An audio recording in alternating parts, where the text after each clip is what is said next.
Ministério da Cultura e CBMM apresentam a 13ª edição do Fliaraxá. Vai começar mais uma atividade do festival.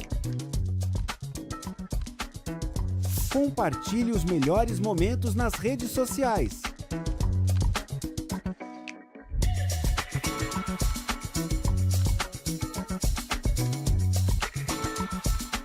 O vídeo a seguir possui recursos de legenda e libras. Apresenta cenas dinâmicas que registram diversas manifestações culturais de todas as regiões do Brasil, ambientado tanto nas ruas, nos palcos, como em grandes eventos e produções ou ambientes intimistas. O vídeo é plural, com agentes culturais de todas as idades, etnias, roupas e figurinos coloridos próprios de cada expressão cultural.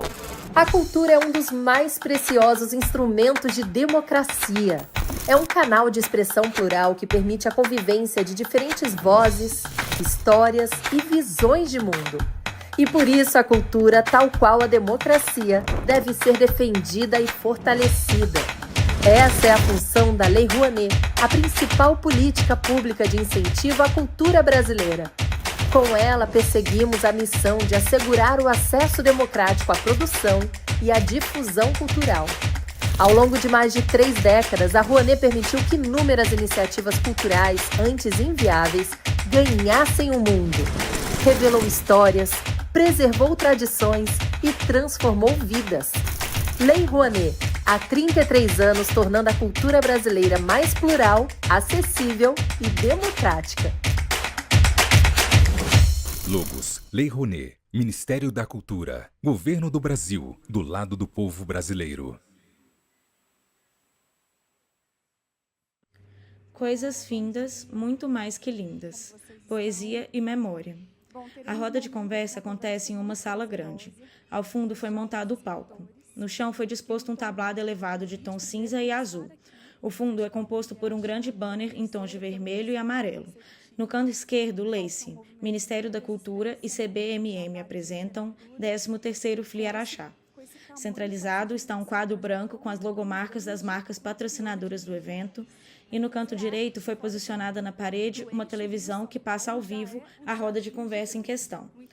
Centralizada em cima do tablado, foi disposta 3 cadeiras intercaladas por 2 mesinhas que carregam garrafas de água. De frente ao palco foram dispostas inúmeras cadeiras destinadas à plateia. Da esquerda para a direita, a primeira pessoa sentada é Letícia Finamori, uma mulher branca de cabelos ondulados castanhos, cujo comprimento lhe passa os ombros. Ela traja camiseta de botões regata de tom azul petróleo e calça jeans. Leva no pescoço o crachá dos participantes do evento. A segunda pessoa sentada é Poliana Diniz, uma mulher branca de cabelos lisos e escuros, cujo comprimento lhe passa os ombros. Ela traja blusa preta de mangas curtas e saia verde musgo. Leva no pescoço o crachá dos participantes do evento. A terceira e última pessoa sentada é Márcio Kettner, um homem branco de cabelos cacheados curtos de tom castanho. Ele traja camiseta de botões de mangas compridas azul claro e calça jeans. Usa óculos retangulares de aro preto e leva no pescoço o crachá dos participantes do evento. Ao longo da roda de conversa, eventualmente, os palestrantes leem trechos de livros. Professor de literatura num cursinho social e também já com livros publicados, uma trajetória muito significativa. Letícia é de Juiz de Fora e mora há anos em BH, atuando, foi para estudar e ali ficou trabalhando e também transitando em vários eventos, né, no Brasil, né, por meio da sua profissão. Quando eu tive a oportunidade de conhecer um pouquinho desses jovens escritores, eu percebi que eles, de fato, têm um elemento em comum muito, muito significativo, que é uma escrita atravessada por memórias. Não é à toa que o nosso tema de hoje, dessa mesa, dessa conversa, é coisas findas muito mais que lindas, poesia e memória. De fato, esse texto carregado de memórias e afetos, ele traz dor, traz referencial familiar. São textos de muita intimidade, né? Falam desse lugar da família. A gente está em Minas, né? Então faz todo sentido a gente falar um pouquinho desse lugar da intimidade. Letícia, quando você estava concluindo o seu curso de jornalismo, você ia fazer um trabalho de TCC que ia para um outro viés. E a coisa não ia, né? De repente, quando você se inspirou numa personagem tão importante da sua família para você, né? A sua querida avó, e aí sim o TCC saiu, um livro saiu em 3 meses. Como que alguém consegue produzir um livro em 3 meses? Mas era uma narrativa jornalística. Conta um pouquinho sobre esse trabalho e essa narrativa e o porquê que a sua avó foi essa inspiração. Foi um recorte biográfico que te inspirou e contribuiu para esse primeiro feito na sua trajetória literária. Obrigada, Poli. Boa tarde, eu sou Letícia, como a Poli me apresentou.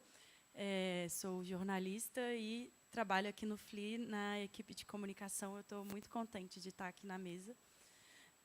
Bem, falando um pouco sobre o meu primeiro livro, ele se chama Todo o Zelo de uma Flor. Eu publiquei em 2023. E ele surgiu justamente a partir disso, do meu TCC. Eu estudei na UFMG e, ao final do curso, na hora de fazer o trabalho de conclusão, eu quis pesquisar a questão dos ciclos das redes sociais. Redes sociais que há muito tempo assim, né, quando a gente fala de internet, coisas que aconteceram há 5 anos atrás já são muito tempo. Como que, por exemplo, o Tumblr estava voltando a ser uma rede social muito utilizada pelos jovens, eu ia atrás disso, só que, no meio, eu falei assim, olha, estou confiante, gosto desse tema e tudo, mas não é o que eu quero fazer. Eu estou num curso de jornalismo, eu gosto de escrever, eu tenho a possibilidade de fazer um trabalho experimental, então é isso que eu vou fazer. Decidi escrever,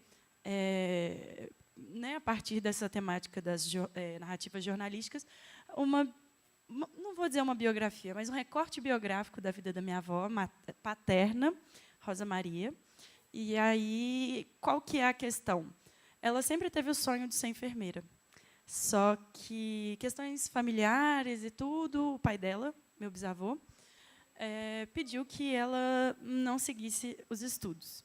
Com isso, a minha avó casou, teve filhos, mas, eventualmente, ao longo da vida, várias questões de saúde dos familiares apareceram, inclusive desse bisavô, né, o pai dela, e, com isso, eles precisaram de cuidados, e quem cuidou deles foi justamente a minha avó. Então, mesmo sem tendo cursado enfermagem, a minha avó se tornou, né, uma enfermeira. E a questão disso é que, quando eu decidi mudar o tema do meu TCC, meu professor falou assim, não, vamos trabalhar direitinho, que aí você apresenta semestre que vem. Eu falei assim, não vou apresentar semestre que vem, eu vou terminar esse livro, porque aí eu tinha que começar tudo do zero, não só o livro, mas a parte acadêmica, a parte da pesquisa, os referenciais. Tive que começar tudo do zero. Em 3 meses, eu terminei o livro, apresentei, e, antes de lançar, ele era só um projeto acadêmico mesmo. Mas foi foi um prazer escrever, mas foi uma coisa tão cansativa pela questão, né, de ser uma maratona de produção, que um tempo depois eu não conseguia mais escrever nada, só questão de trabalho, questão de literatura mesmo. Eu falei assim, não, tenho que me dar um tempo, tenho que me dar férias, assim. E acabou resultando no meu primeiro livro, e desde então eu continuo publicando, né? Agora não só escrevendo, agora também publicando. Muito bem. De fato, uma história atravessada de muitos afetos. E o Márcio, também nas suas obras, desde a primeira publicação do Márcio, ela é uma publicação marcada por dor. Podemos dizer assim, Márcio? Podemos. Será também. que a literatura veio e ressignificou essa dor, essas memórias? Conta um pouquinho sobre a sua primeira obra e o que te inspirou, qual o contexto, né, em que você estava e que inspirou essa primeira produção. Bom, perfeito. Primeiro, boa tarde a todo mundo que está aqui, boa tarde a todo mundo que está ouvindo ou vai ouvir depois em casa. É um prazer imenso estar aqui com vocês. Tive a alegria de conhecer a Letícia aqui em Araxá há alguns anos. Então, estar aqui dividindo essa mesa hoje é muito significativo e especial para mim. Falando só um pouquinho desse primeiro livro que você me perguntou, né, que é Sob o Sono dos Séculos, Ele saiu pela Laranja Original em 2022. Eu acho que é uma tentativa assim, de ressignificação, talvez, dessa dor, mas não propriamente a dor tenha sido o mote do livro, né? O livro tem duas partes. A primeira delas é matriz e a segunda motriz. Matriz, um olhar mais íntimo, talvez para essas dores com relação às perdas familiares ou essa primeira tentativa de visita à infância, e motriz no sentido de entender um olhar mais externo, mais preocupado com as questões, né, sociais, culturais, até políticas. Então, nesse sentido, eu caminhei por esses dois caminhos, mais íntimo e mais externo, nesse primeiro livro, enquanto que o outro livro, mais recente, é muito mais íntimo, talvez mais dentro desse ressignificado da dor, não é? Acho que é um pouquinho isso. Qual desses livros foi em algum contexto realmente de perda? O segundo livro teve um contexto mais diretamente de perda, que foi em 2023. Em janeiro de 2023, eu perdi minha avó paterna, perdão. Minha avó materna é viva. Minha avó paterna, em janeiro de 2023. E, a partir do momento que eu tive de lidar com a dissolução da casa dela, né, eu que fui, bem dizer, o único neto criado mais próximo dela, morando na mesma cidade que ela, e colecionador de todas essas histórias, de todas essas memórias que cada objeto da casa tinha para contar e que ela contava milhões de vezes, né, as mesmas histórias, e todo esse significado precisou ser revisitado nesse intuito de dissolução. Eu precisava, pela última vez, entender a casa da minha avó como era e, a partir dali, distribuir, né, essa herança material entre meus tios, meus primos, e, enfim, com doações e tudo mais, porque era uma casa com 90 anos de matéria acumulada, né, histórias acumuladas que acabaram se perdendo. E, nesse ponto da minha vida, eu comecei a pensar a respeito de como voltar a olhar para isso tudo, passar por esse luto, não num sentido propriamente doloroso ou triste.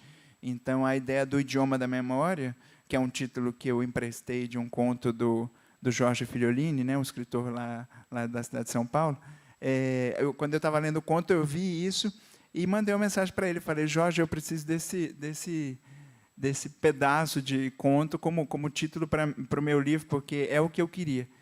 O Idioma da Memória foi a língua que eu comecei a falar com mais propriedade a partir desse janeiro de 2023, e essa proposta de ressignificação de estudo. Então, não só a figura da minha avó paterna, como meu avô, marido dela, que tinha falecido anos atrás, minha bisavó materna, enfim, a irmã dela, todas as pessoas que, por algum motivo, já tinham passado pela minha vida e não se encontravam mais aqui, nessa presença física, eu tive o cuidado de revisitar nesse Idioma da Memória, entendeu? Nessa busca por isso. É muito interessante. Então, essas memórias realmente servindo de inspiração, né? Como uma mola pulsora, né? Pulsando, acho que vem trazendo palavras, vem trazendo rimas, vem trazendo possibilidades, vem ampliando as possibilidades de criação e ressignificação das emoções e dos afetos. Com certeza. Ainda sobre dor, mas mais sobre sonho do que sobre dor, esse recorte biográfico, Letícia, em relação à Rosa Maria, que fala muito de sonho, né? Muito mais do que sonho do que de dor, inclusive, porque ela não teve o apoio. Eu acho que é um contexto, né? Falar da mulher, desse contexto social, cultural, político, é muito importante, porque, embora era uma história da sua avó há décadas atrás, a gente sabe que, no contexto atual, ainda é um lugar de resistência, de conquistar esse espaço de fala e esse espaço de realização de sonhos, né? Em alguns contextos familiares, mais desafiador, outros menos, em alguns contextos sociais, mais desafiador, em outros menos, mas ainda é uma conquista. Então, quando a gente pensa na narrativa jornalística que a Letícia, né, produziu, inspirada na Rosa Maria, sua avó, falando dessa dor de não conseguir concretizar esse sonho da maneira que ela pensou, né, mas que ela, de um jeito ou de outro, ela conseguiu realizar. E no processo de criação literária, como que isso dialoga? Sonho, dor, processo de criação. Você, como uma jovem escritora, né, transitando por várias cidades pelo Brasil, que a sua carreira te permite, te coloca nesse lugar. Como que é esse diálogo? Dor, sonho e processo de criação literária. Bem, escrever esse livro, né, um livro que fala de sonhos, etc., para mim também foi uma realização, porque foi a minha primeira publicação. Eu sempre tive vontade de publicar, mas eu não imaginei que fosse acontecer tão cedo e nem da forma como foi. Né, porque não era um livro que, quando eu escrevi, eu pensei que eu fosse publicar. Eu escrevi por uma questão acadêmica mesmo. Eu sempre tento tomar muito cuidado com as palavras que eu uso quando eu vou falar do meu bisavô nesse livro, porque eu estou defendendo o sonho da minha avó. Eu não cheguei a conhecer meu bisavô, e eu estou defendendo ali o sonho da minha avó, de certa forma criticando o meu bisavô, né? Mas a gente tem que pensar que são épocas diferentes e que, mesmo a minha avó não tendo concretizado o sonho dela, ela se colocou como mulher ali e tudo, né, para poder correr atrás do que ela realmente queria. Então, hora alguma, eu digo isso tentando diminuir ou criticar o posicionamento assim do meu bisavô, mas é claro que eu tenho que enaltecer a superação da minha avó, né? Eu tenho que falar de tudo que aconteceu e, claro, que eu vou estar do lado dela, primeiro porque ela foi realmente a pessoa que eu conheci, ela foi a pessoa com quem eu tive contato, com quem, né, eu conversei, e que ela ainda está viva, então eu fico muito contente que ela tenha visto a repercussão quando foi o lançamento. Então, assim, eu falo dos sonhos da minha avó e também falo dos meus sonhos, porque não deixa de ser, né, um sonho meu. Inclusive, estar aqui falando, né, é um sonho. Isso mesmo, essa realização de sonhos. E, de fato, não é sobre o avô, sobre o pai, sobre aquele profissional, é sobre o contexto cultural, né? Tudo está situado num contexto, né? E, naquele contexto, às vezes, faz muito sentido. E, Márcia, ainda falando sobre essa questão do contexto, né? Você comenta na sua trajetória sobre a referência literária que você teve em casa, com os seus tios, o seu avô. O seu avô foi um autor, ele publicou 6, 7 livros. Como que esse contexto que você nasceu, que você vivenciou a sua infância, porque os seus primeiros poemas foram com 9, 10 anos, como que esse contexto contribuiu para você estar aqui hoje realizando esse sonho de compartilhar a sua trajetória no Festival Flieraxá?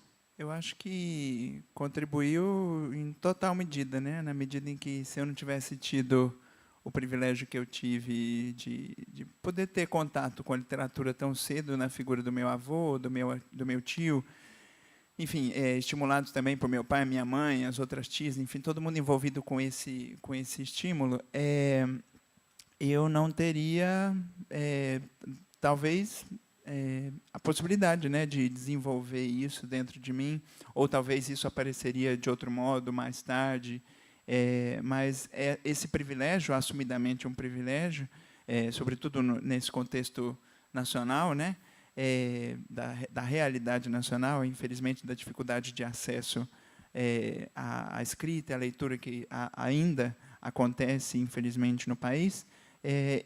Essa relação privilegiada que eu tive com a literatura é base fundamental, é pedra angular naquilo tudo que eu construo hoje, né? A figura do meu avô, claro, como uma figura do primeiro contato e da primeira vontade de imitar alguém que você admira, né? Imitar realmente, porque os meus primeiros poemas são cópias baratas das próprias ideias dele, das próprias rimas dele.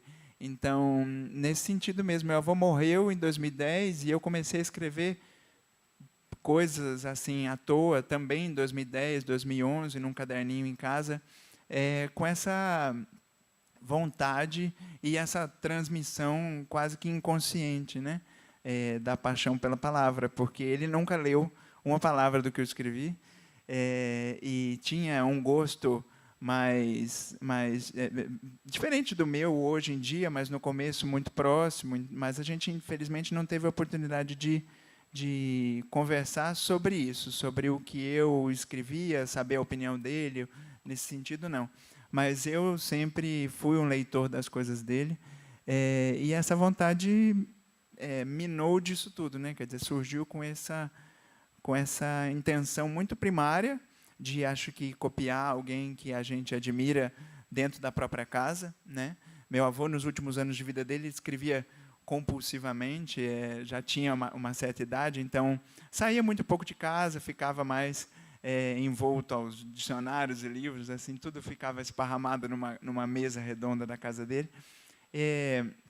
E foi muito significativo para mim herdar, inclusive, essas coisas materiais, né? Então, quer dizer, quando ele faleceu, a máquina de escrever, o dicionário de rimas, o Aurélio, essas coisas todas foram entregues pelos meus tios para mim, para que eu, de certa forma, pudesse ter munição, né? Ter instrumentos para continuar essa minha vontade primeira que estava surgindo ali. Heranças, né? Me diz uma coisa, eu, lendo, né, essa obra, a última obra, vamos dizer assim, eu percebi um cuidado estético, né? A maneira com que você organiza as palavras, como as palavras estão dispostas nas páginas. Às vezes o título, né, matéria-prima, por exemplo, o título está ao final do poema. Exato. Então, assim, qual a sua inspiração? Os modernistas, os concretistas, quais foram esses poetas que te inspiraram? Eu acho que, sem dúvida, o grande pulo, né? Quer dizer, daqueles primeiros poemas que imitavam muito a figura do meu avô e a maneira como ele produzia poesia, foi a descoberta da escola modernista, que é uma revolução importante. Eu acho que, para todo mundo que tem contato, seja lá em que idade for, você pode, às vezes, não se identificar tanto, não querer produzir daquele jeito, ou, enfim, achar que não é tão significante quanto é para algumas outras pessoas, como foi o meu caso, mas é inegável a reviravolta, né, que o modernismo causou na história da literatura, de modo que eu fiquei muito influenciado por isso quando descobri os escritores modernistas lá pelos meus 15, 16 anos, e depois, por consequência, a poesia concreta, né, de Augusto, Haroldo, Décio. Então, esses personagens todos, né, literários, personagens que eu digo, né, desse estudo mesmo que eu fui fazendo aos poucos dentro da literatura, me ajudou a somar nessa forma que o livro tomou, né, até o final do ano passado, quando ele saiu em outubro, se não me engano, do ano passado. Então, tem uma experimentação, né, tem uma voz mais sintética, né, mais minimalista, que já tinha em Sob o Sono dos Séculos, e eu mantive a ideia de que os títulos não obrigatoriamente precisam estar no começo dos poemas. Às vezes as pessoas me perguntam sobre isso, eu não sei justificar muito bem a respeito disso, mas eu gosto de entender que, se eu tivesse colocado a palavra que eu julguei boa para o título em cima do poema, talvez eu perderia a imagem que eu construo ao longo do texto. Então, para quem for ver o livro depois, tanto um quanto o outro vai ter essa resolução, essa solução que eu encontrei, que foi dispersar o título, às vezes em cima, às vezes embaixo, às vezes no meio do poema. A única indicação de que ele é um título é que é a única palavra em negrito dentro do poema. Foi a única coisa que eu encontrei. Tem gente que faz itálico, sublinha, enfim, põe de outra cor. A minha solução foi colocar um negrito, que era um destaque mínimo, para diferenciar. Inclusive, eu dou trabalho até para a editora, né? Porque eu mandei o livro e eles tiraram o negrito. Aí eu falei, não, põe o negrito de novo. Aí ficou nessa briga. Aí eu falei, não, eu justifiquei, eles entenderam, foram bastante respeitosos com a minha vontade nesse sentido. Mas, sim, tem 2 poemas no livro mais ligados à estética vamos chamar até, entre aspas, concretista, né, de disposição na página, mas a maioria deles segue uma voz que eu venho encontrando ainda de ser mais sintético, né, de ser mais... É verdade. Tem um poema de 2 palavras. Exatamente. Né, de poucas palavras e muita profundidade. Ele brinca realmente com esse aspecto do sintético. Eu penso que daqui a pouco eu vou estar escrevendo com emojis. Eu acho que essa literatura, ela dialoga muito com a liberdade que a arte nos possibilita, né? Essas inspirações, né? A Letícia até trouxe a questão do Drummond, que inclusive foi inspiração para o tema da mesa, né? Coisas findas muito mais que lindas, vem de um texto do Drummond que fala Ideia de memórias. De Olha que legal. Pois é, eu cavoquei o Memória de Drummond lá, até encontrar esse versinho, falei, não, esse verso eu vou roubar do poeta. Ele não está aqui para brigar com a gente, né? Eu acho que ele não vai ficar chateado, não. Muito bom, sempre uma inspiração. E eu penso que essa liberdade, né, de brincar com as palavras, de poder falar do cotidiano, né, de falar com simplicidade, eu acho que ela nos coloca nesse lugar de nos permitir ser artistas, nos permitir ser escritores. E eu vi essa marca, né, na escrita do Márcio, na escrita da Letícia, inclusive por falar em estética, em brincar com as palavras. Letícia tem um outro livro chamado Poemas de Geladeira. E também traz uma estética muito interessante e uma liberdade, né? Eu acho que ele é a materialização de uma liberdade sobre o processo criativo, sobre o cotidiano, sobre o simples, né? E porque a arte não está na coisa em si, ela está na forma de ver, né? na forma de perceber. E aí ali tem a subjetividade. Então, eu queria que a Letícia também falasse um pouquinho ainda sobre essa discussão em relação à estética e à nossa liberdade de criação. Como que foi a produção do livro Poemas de Geladeira? Antes eu vou começar falando sobre uma coisa que o Mia Couto disse uma vez no Fliparacatu em 2023. O Alex Bessas, ele é um jornalista do Tempo, ele chegou e foi perguntando para os escritores o que eles davam de dicas para os leitores, né, quem estava começando a literatura, quais dicas de leitura eles davam para as pessoas se engajarem. E aí um escritor falava, vamos fazer um hábito, ler, nem que seja um pouquinho cada dia, anda sempre com um livro próximo a você, se rodeie de pessoas que têm a leitura como hábito, tudo.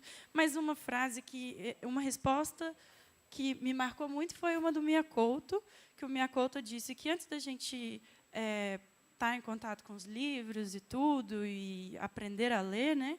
Claro que ele disse de uma maneira muito poética, ele disse que, antes de qualquer coisa, a gente tem que aprender a ler as pessoas. E eu achei aquilo muito bonito. E eu tenho muito aquilo para mim. Desde que eu li essa resposta que ele deu, eu tenho tentado ler melhor as pessoas e as coisas.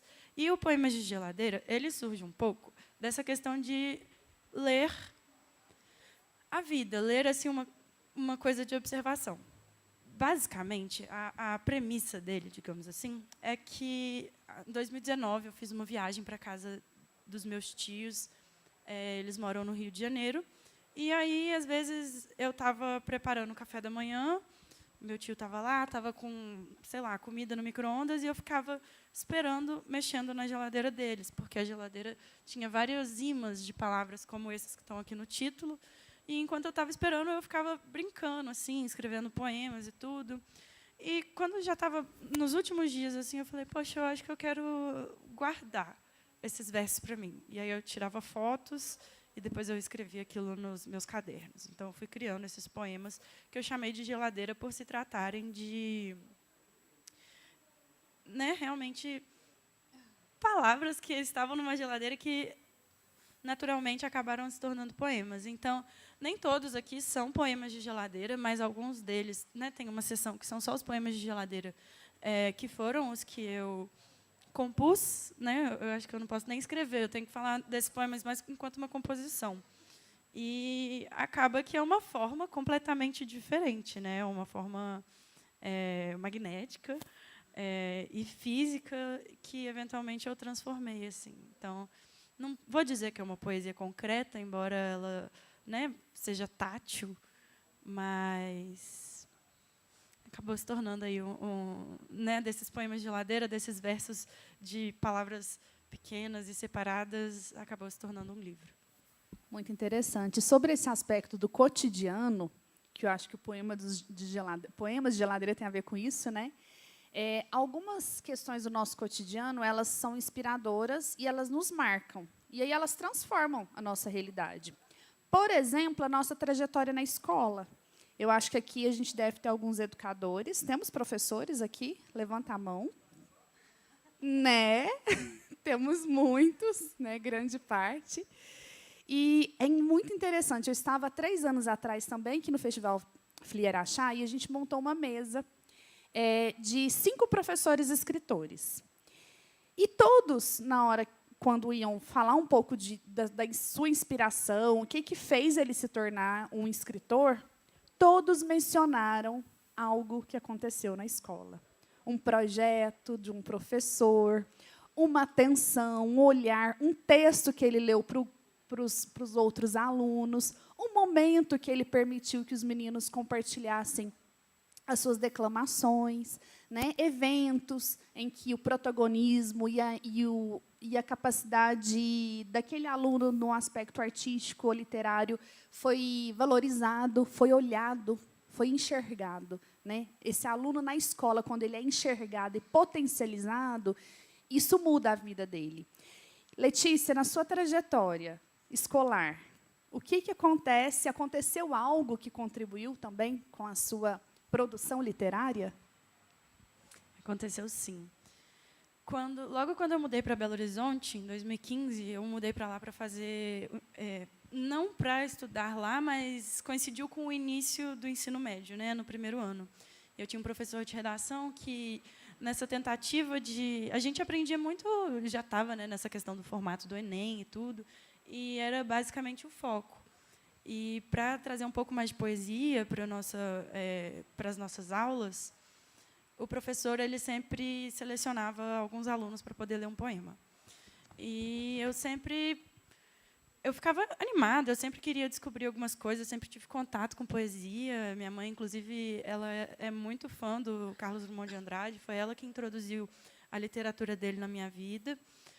E aí eu comecei a pegar poemas, selecionava poemas para poder ler no início dessas aulas de redação.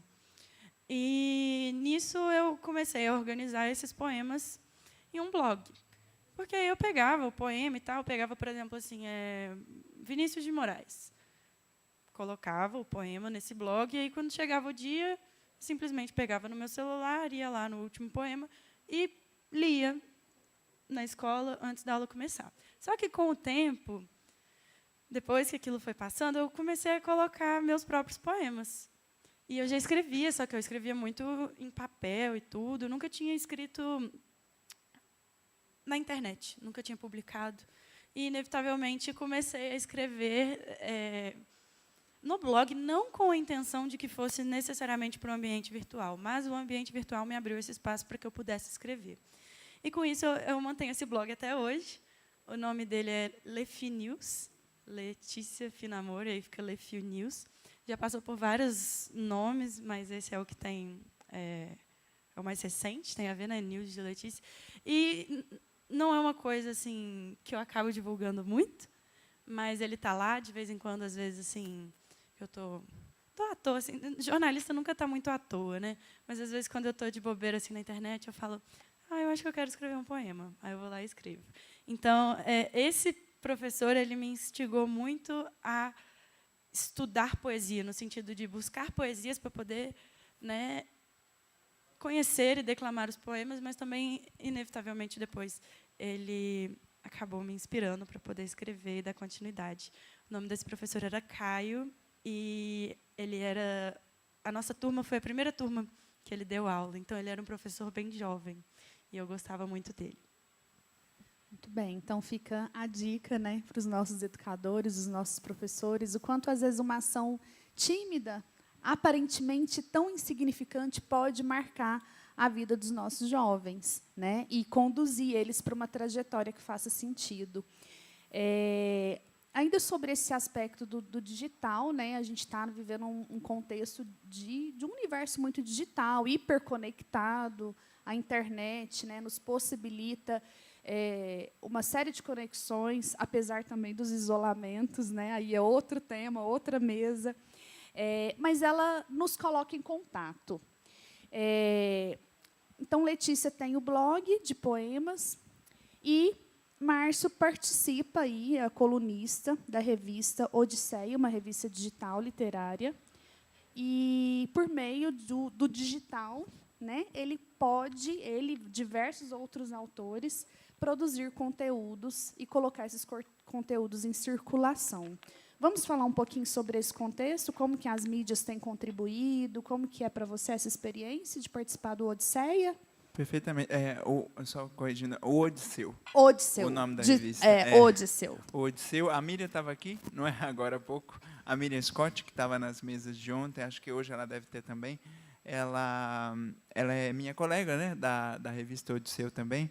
Desde março desse ano, se eu não me engano, fevereiro ou março desse ano, eu recebi um convite da Odisseu para escrever alguma homenagem, algum tipo de texto no contexto da morte de uma poeta portuguesa chamada Adília Lopes.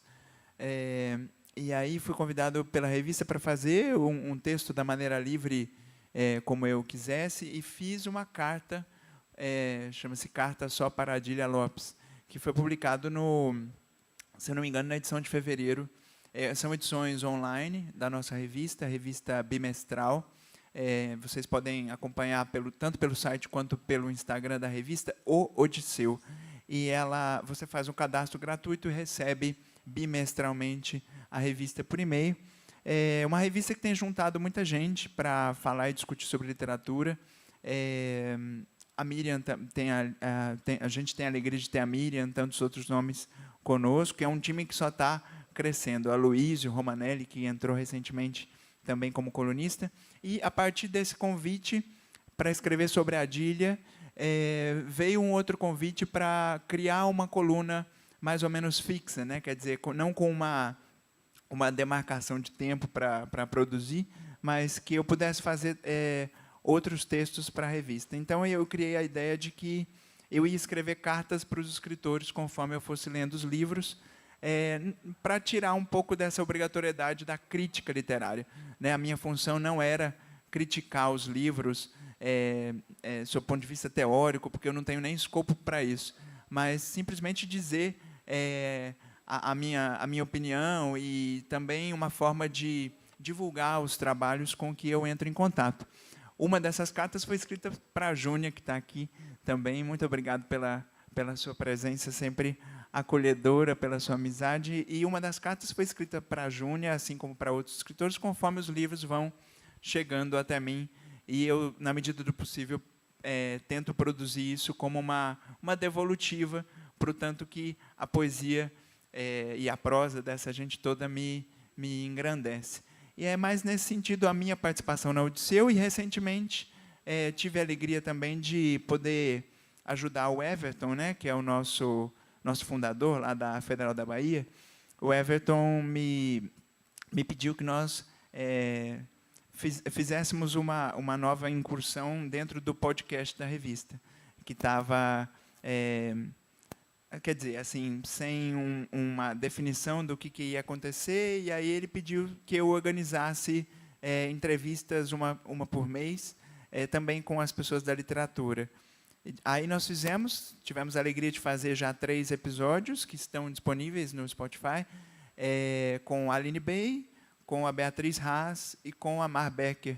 Foram as 3 entrevistadas. Por enquanto, esse mês, já temos entrevistas também marcadas, e assim a intenção também ter um espaço maior de escuta dessas vozes todas da literatura, um espaço que fica, né? A gente pode ir para a academia, pode lavar louça, pode fazer o que quiser ouvindo, e saboreando um pouco dessa literatura. Então, eu acho que a importância das mídias nesse sentido, muito do que a Letícia falou, de nos aproximar, né, das pessoas, de possibilitar esse espaço, como ela disse, nem era um espaço que ela imaginava para isso, e no fim foi, e eu tenho certeza que tem um retorno muito positivo, a gente sempre tem, seja pelo blog, pelo Instagram, pelo Facebook ou qualquer rede. Possibilitar esse contato eu acho muito interessante nesse sentido. Então, a Odisseu tenta, a seu modo, também fazer isso.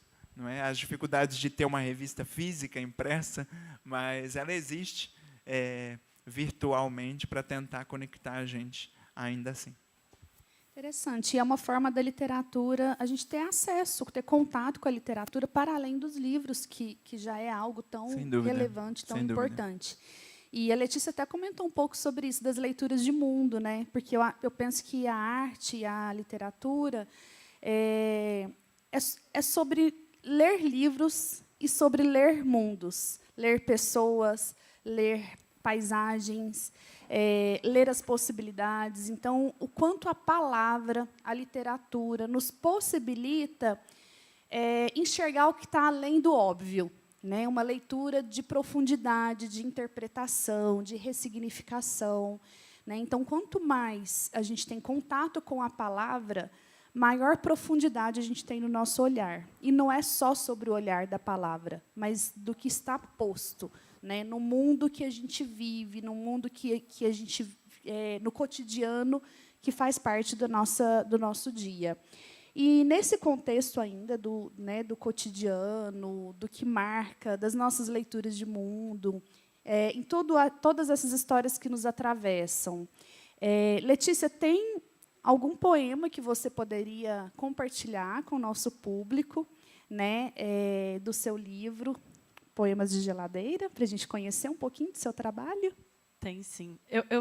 Eu adoro escrever, eu adoro ler as coisas que eu escrevo, embora isso possa parecer um pouco egocêntrico, mas eu tenho um pouco de vergonha de ser lida. E eu não quero escolher nenhum, assim, eu vou pegar um aqui por acaso. Aleatoriamente. Um oráculo. Tá bom, surpresa para nós. Ok. Para mim também. Ele se chama Resgate de um Soldado Qualquer. É engraçado porque eu lembro o dia, o momento e a situação que eu escrevi esse poema. Vamos lá. Resgate de um Soldado Qualquer. Houve bombardeios. Você se lembra deles? As bombas caíam e as observávamos, juntos, abraçados. O navio em que estávamos começou a afundar, mas não precisamos consertá-lo. Havia pessoas que correriam esse risco por nós. Chegamos à Bahia insanos e salvos. Nenhum mal nos ocorrera. Dormimos serenamente na estalagem. Ao acordar, você não estava por perto. Havia feito uma caminhada na praia. O tempo havia mudado e o sol que antes nos esquentava, agora não passeava mais pelos arredores.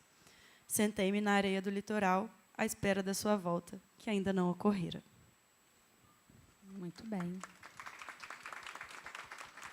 Só um comentário que eu quero fazer, que eu não fiz, que justamente por esse encontro que eu tive com o Márcio em 2023 e depois... Foi, acho que foi, sim. Sim. Final de 23, começo de 24. Isso. A gente criou uma amizade literária e foi ele que escreveu o prefácio desse meu livro. Sim, tive essa alegria, realmente. O convite veio da Letícia para fazer o prefácio, ela me enviou, inclusive fiquei muito feliz, porque pude ver o livro só agora. Então, estou tendo a mesma surpresa que vocês, de estar recebendo o livro pronto. E é uma alegria ver, a Patois teve um cuidado editorial muito bonito, e fiquei muito honrado, muito feliz pelo convite dela. É uma alegria muito grande poder morar aí, dentro desse livro, junto com você. Vamos lá, Márcia, escolha um poema para a gente conhecer o seu trabalho, eu vou escolher, nosso público. Do Idioma da Memória, vou escolher o poema que está aqui na contracapa, que eu acho que é o primeiro poema do livro, então um poema significativo por essa abertura. Então, vamos lá. Eu vou dizer o título, depois eu comento sobre o título, porque ele está no meio do poema, então é aquela história lá que nós já vimos, né? Vamos lá. Porque isto somos, sucessão de ontens. Porque cheiro de manacá só se guarda em poema. Porque guardar é pessoal mistério. Em cada amuleto, o rosto do dono. Porque pisamos o tempo onde houver espaço. porque o museu que nos habita respira, porque respirar é matéria-prima para resistir.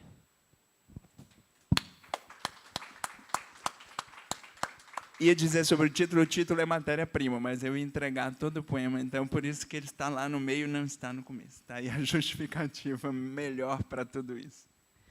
Muito interessante. Eu penso, a gente tem várias referências de autores, né, que começaram a escrever na vida adulta, às vezes alguns até já na terceira idade, né? Cora Coralina, Sem por dúvida. exemplo, eu acho que com uns 80 anos ela começa a escrever uma carreira maravilhosa, uma escrita super Cora. profunda e simples, né? Também a gente falou muito aqui do cotidiano, do simples.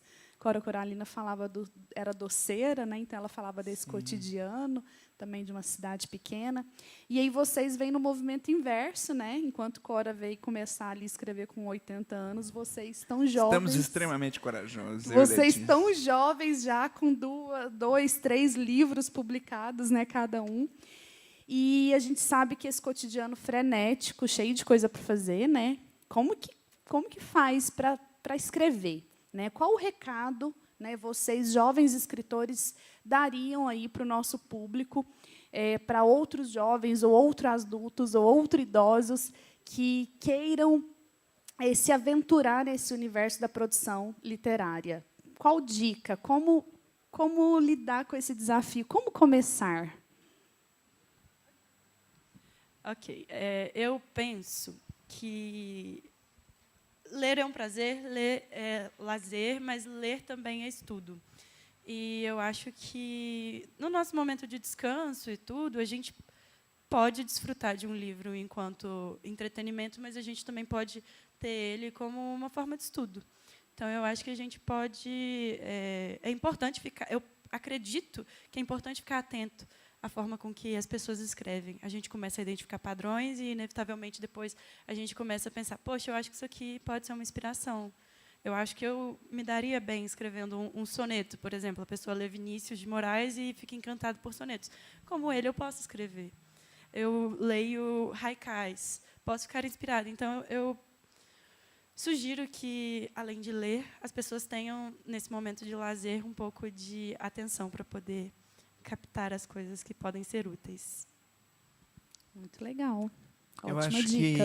eu acho que é isso. A Letícia disse um ponto fundamental que, para mim, é norteador de qualquer coisa. Ler. Não é? Até lembrando o Raimundo Carreiro, que é um grande escritor, né? Ele tem aquele livro Os Segredos da Ficção, e acho que incontáveis vezes ele diz sobre o conselho de ler, infinitamente. Acho que esse é o grande primeiro conselho. A Letícia já destrinchou bem esse sentido, da gente ler absolutamente tudo que nos chama a atenção, tudo que passa pela nossa mão, e ler com esse intuito de colheita, com esse intuito de aproveitamento, enriquecimento, né? Como você sintetizou com a ideia do estudo. Eu acho que é isso. Mas também, sobretudo, se a gente pode chamar de dica, conselho, qualquer coisa nesse sentido, mas não no sentido de doutrinar algum tipo de coisa que funcione, mas mais por uma experiência própria, observar as pessoas, observar a vida, observar as ações, e se posicionar perante elas como alguém que quer produzir algo com isso. E eu não digo produzir no sentido de publicar, nada disso. Produzir no sentido, primeiro, da poesia, do poema que se constrói para si, antes de ser para o outro, não é? Então, eu acho fantástico isso. Quando eu entrevistei a Aline Bay, ela falou muito sobre essa maneira de estar no mundo, que Drummond também traz, outros nomes trazem, uma maneira que você encontra de estar no mundo. Eu acho que isso é um caminho importante para quando você decide que você quer escrever. Então, essa atenção a tudo e a todos, e, sobretudo, você dentro desse contexto de tudo e todos. Não é? A maneira como você se posiciona, é a maneira como você consegue estar aberto, né? Consegue estar aberto a captar isso tudo. Essa antena que nós devemos manter sempre aberta para captar sensações, frases, palavras, ações, silêncios, gestos, não é? Isso tudo vai se transformar naquilo que possivelmente a gente vai trazer para o texto depois. Então, eu acho que mais isso, além, claro, da gente buscar aquilo que já está concretizado, né, enquanto livro, enquanto matéria colocada, né, um poema colocado no papel, um grande alimento também da poesia, da literatura, como de modo geral, é essa maneira que a gente escolhe estar no mundo. Acho que é isso. Muito bem, estamos caminhando para o fim. A conversa foi muito agradável, muito inspiradora também. E os nossos autores estão aqui, ao final, à disposição para dúvidas. A gente não vai conseguir abrir agora, mas eles vão ficar aqui à disposição para perguntas. E que a gente entenda esse lugar, né, esse lugar do cotidiano, dessa vida, do dia a dia, né, no nosso seio familiar, com os nossos amigos, que isso nos traga essa potência, né, não só da criação, como da existência, né, que a gente viva esse cotidiano com intensidade, com inspiração, para que seja elementos de potência criativa, mas também potência de existência, que a gente esteja inteiro, que a gente esteja presente, que a gente se permita emocionar, que a gente se permita reconhecer como ser criativo. Muito obrigada pela conversa. Parabéns para vocês. Muito obrigado. Obrigada, pessoal. Obrigada, pessoal. Gente. Agora, eu e o Márcio, a gente vai estar lá embaixo, na seção de autógrafos. Pois é, os nossos livros estão na livraria, ali ao lado do... Não sei se é do caixa... Não, é na seção, né, dos autores ali da região. Nós somos péssimos vendedores de livros, mas estamos aqui falando sobre eles, porque estaremos lá, nós dois, agora, para conversar com vocês. Muito obrigado, minha gente. Obrigada, gente. Obrigada. Obrigada, Poli e Márcio. Obrigado, Poli. Obrigada.